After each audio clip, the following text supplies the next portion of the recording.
This relay station has to be at least 100 years old. Stunning.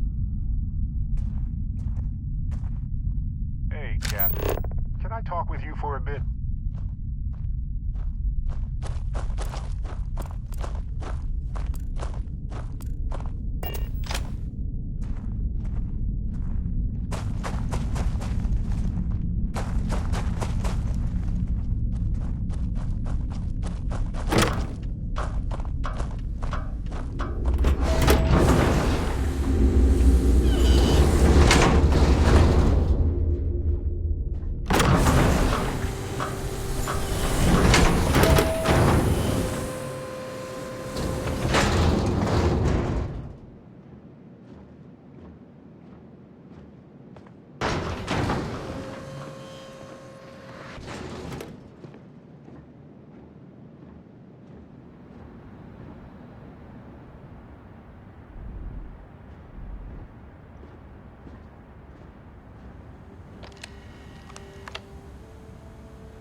Looks like... Hey, stranger.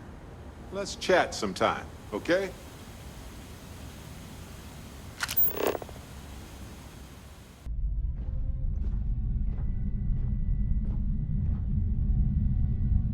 Engine spin-up time almost complete. Total time 5 minutes 22 seconds. Right on schedule. How are the helium-3 valves holding, Nova? We double-checked the leakage concerns this morning before the launch. All signs green. Any changes to the calculation sequence from Voltaire? No changes since we uploaded the last figures yesterday. It's a clean shot from here to Jupiter. One day the computer will be on board the spaceship. Just imagine that. One miracle of science at a time, Canaveral. Counting down in 5, 4, 3, 2, 1.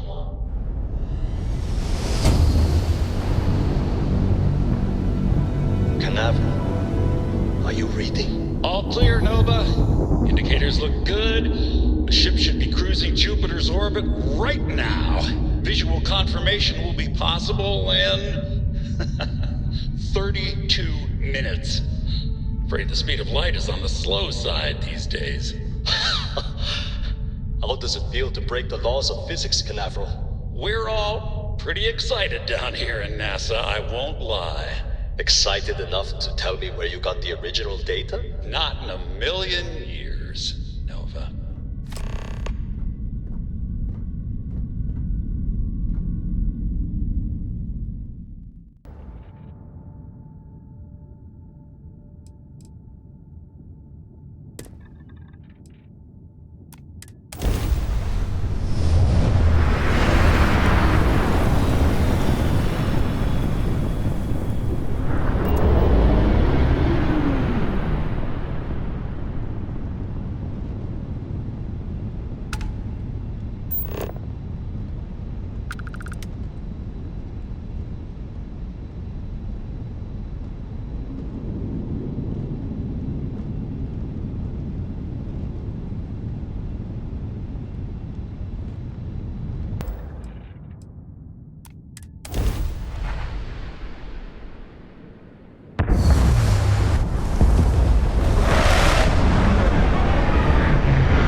NASA.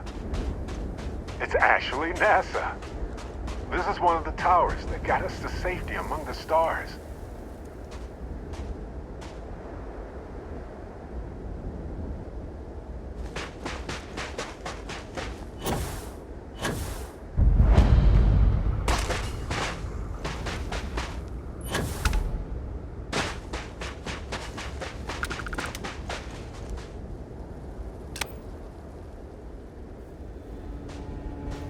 I bet that elevator shaft will take us deeper inside NASA. Might need to work through some rubble.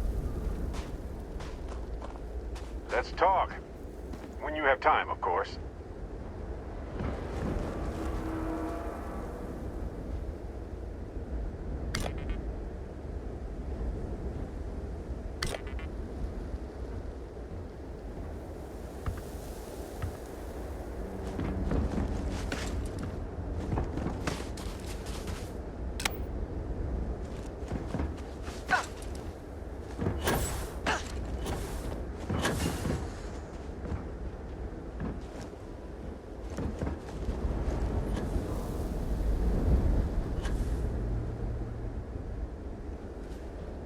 How terrible it must have been for them to watch others escape while they realized it was over. Dusty. Dusty. Let's talk.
Crew preparation area. I can't imagine how tense and chaotic it must have been.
Station log.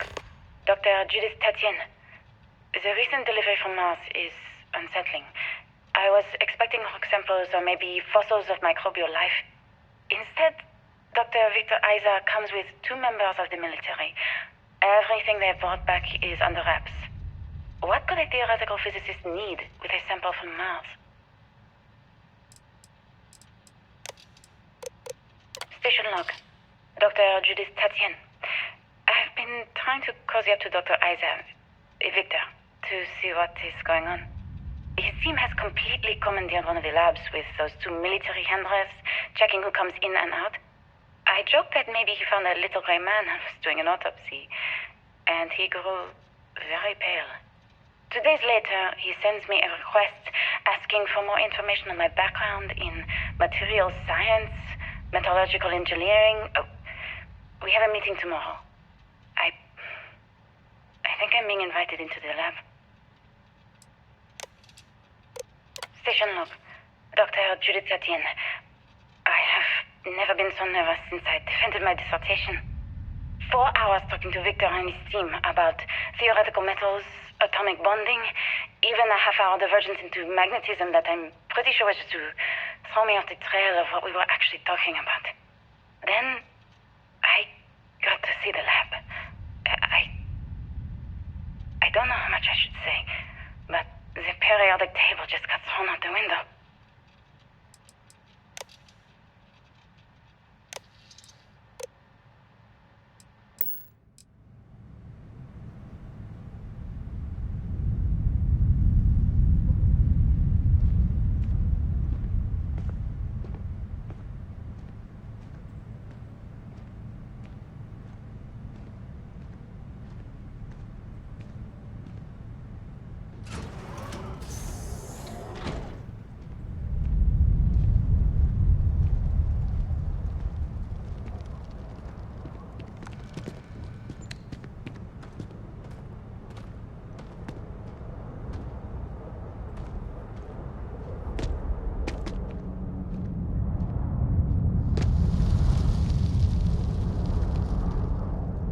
Looks like a structural collapse of the underlying strata. Typical of karst topography.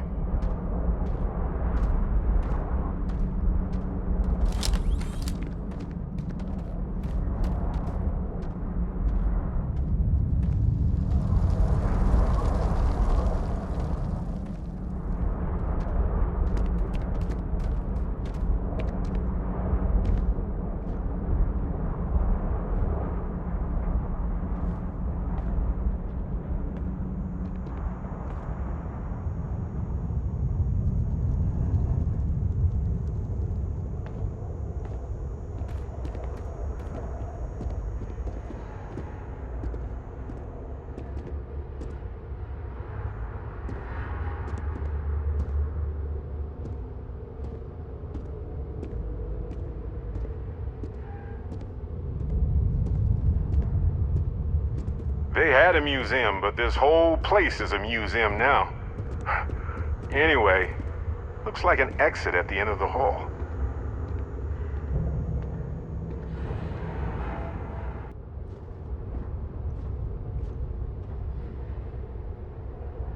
I just don't understand where these calculations came from. There's something wrong with the math? I think it's quite straightforward. That's not what I'm asking. We've had no success extracting even a sample of material from the object. No explanation for the gravitational effects, no motion graph to explain its harmonic frequencies. I can't even establish a melting point. Judith. But you've had me building these prototype colliders for months. And now you want me to pump helium-3 into it based on this equation you've written on a goddamn napkin? I just need you to trust me. I have been trusting you. We keep slamming our heads against a brick wall, getting nothing. And you keep coming up with something new to try. Like, you know what's going to happen. Where are you getting your information, Victor? I'm sorry, Judith. Look, not here, okay? Somewhere off base. I'll tell you everything. But I'm not lying, okay? We're going to discover something important here. I promise.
Well, they don't need it now.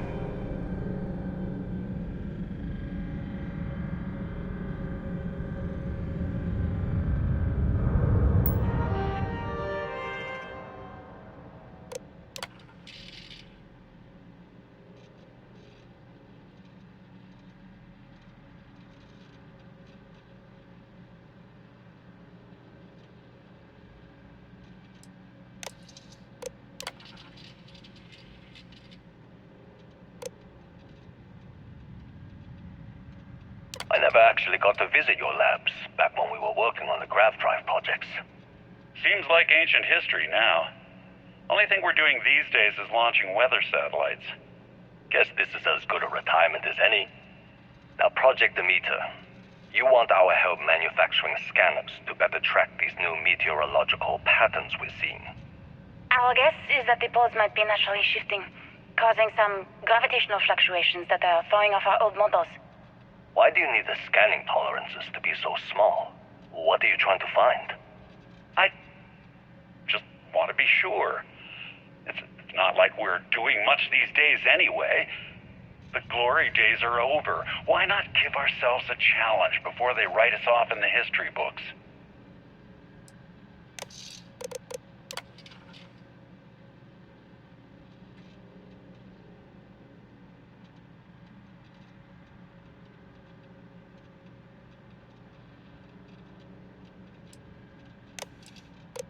I know what I'm seeing, Victor. The data coming back from the satellites is very clear. It's the grav drives.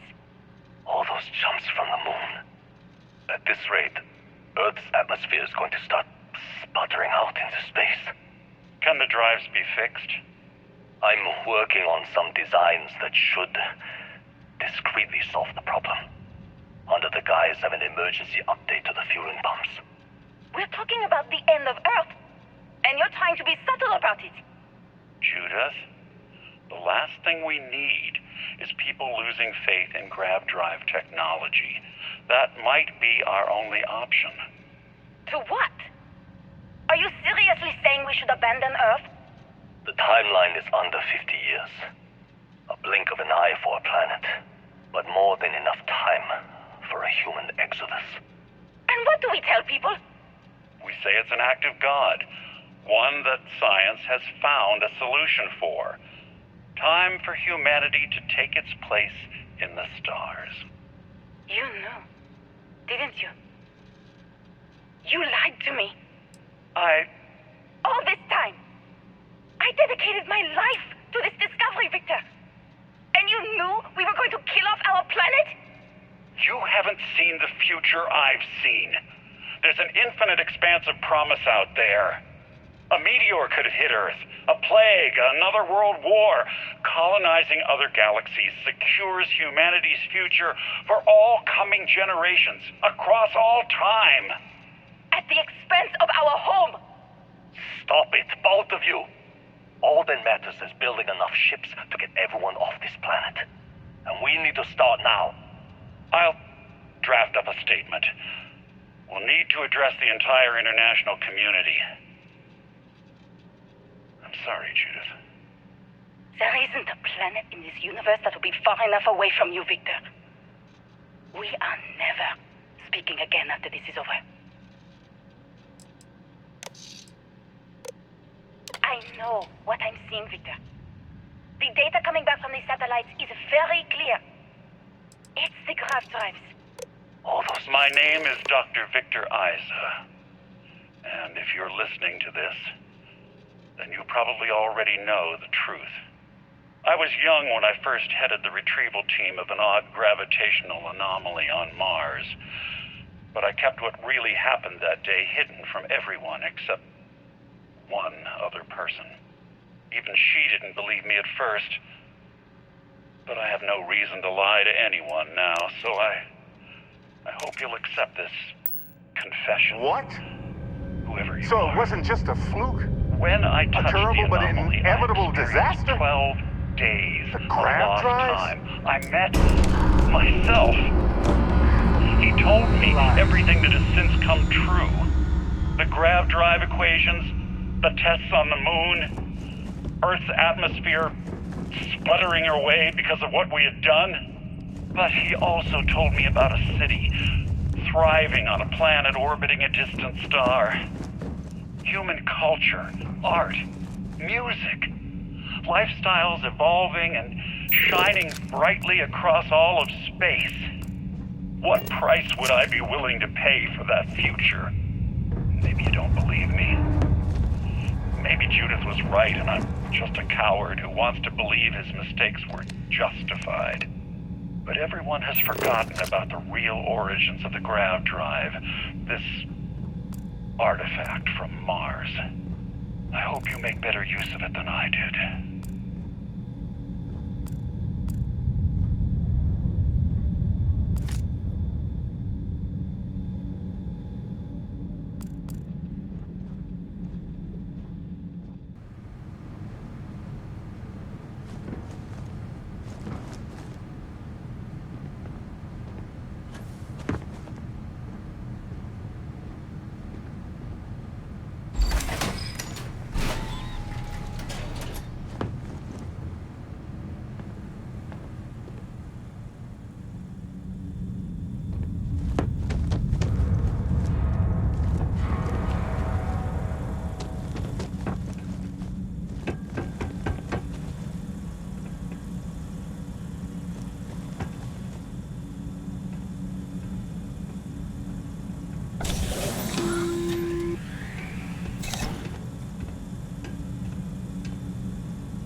What you found. And it looks like other Starborn got here before us. So, you might have company.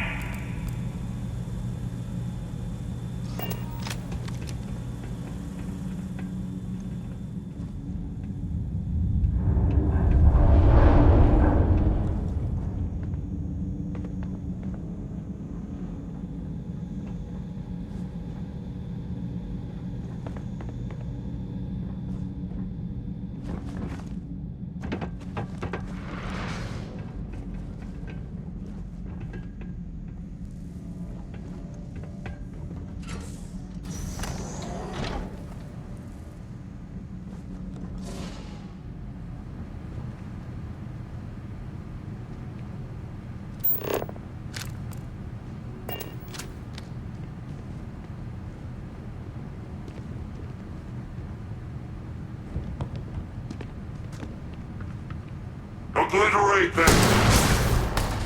Follow the dark!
Adorable!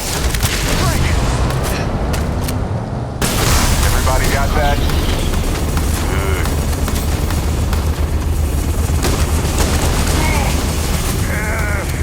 Had words.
You aren't ready for this, but I am.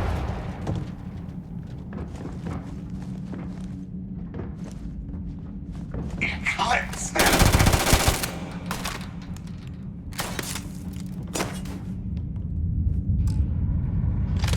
Sure. I've got some time to kill.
Oh, good. My turn.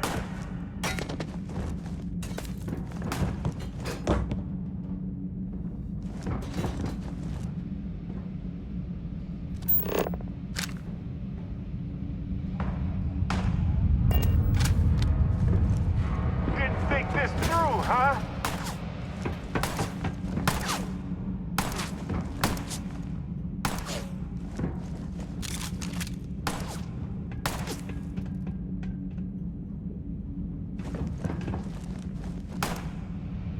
Please. I've done this 1,000 times.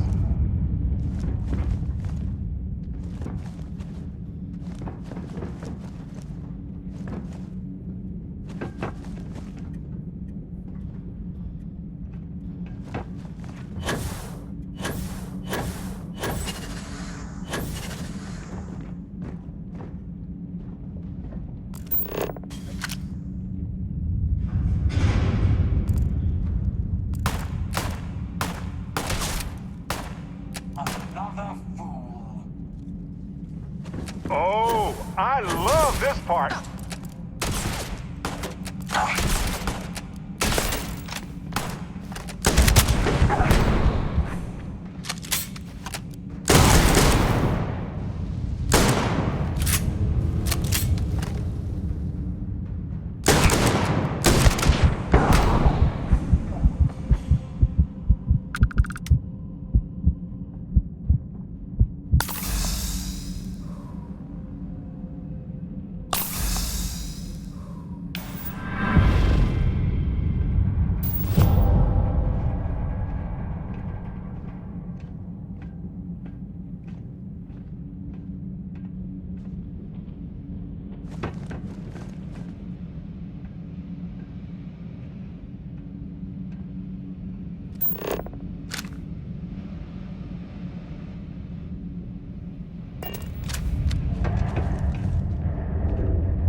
One giant leap for humankind.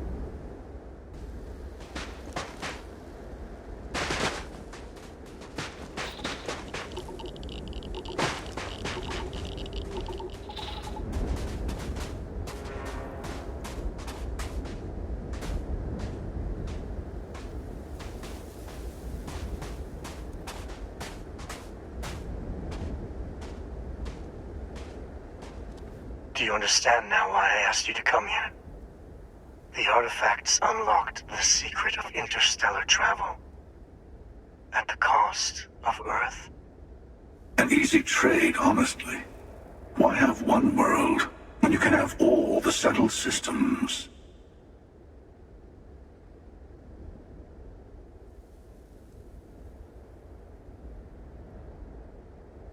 If Earth was a small price, I have to question your ability to assess value of any kind. Assuming we weren't going to lose it anyway. War, disease, famine, all the classics. Don't you see? The power of the artifact forced humanity to the stars. They didn't get to make a choice. How many would have chosen Earth? What gave Victor Isa the right to choose for them? You see the hypocrisy in what the emissary is saying, right? They don't want to rob people of their free will, but then they steal the artifacts for themselves.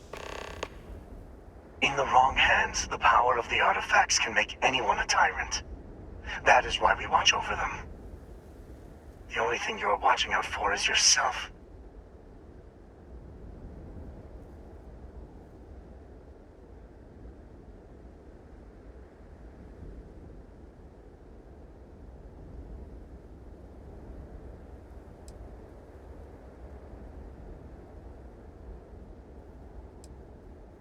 Yes, perfect.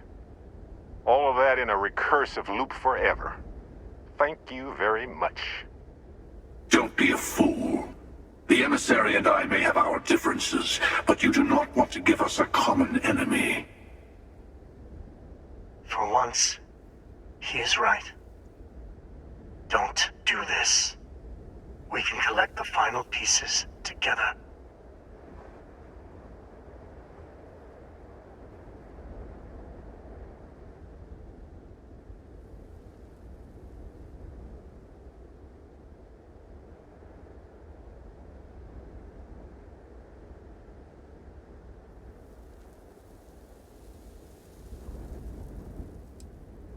Good choice. Of course, you realize they'll team up against us, but at least we're in charge of the path before us. Well, look at that. The emissary just became my new best friend. You've made your choice. When you're ready, the Hunter and I will be at the buried temple. That's where we'll settle things. Meaning, we'll kill you. But hey, at least we'll wait. The final round doesn't start until there's only one artifact left to gather. And if I'm not mistaken, Constellation has one or two to go. Take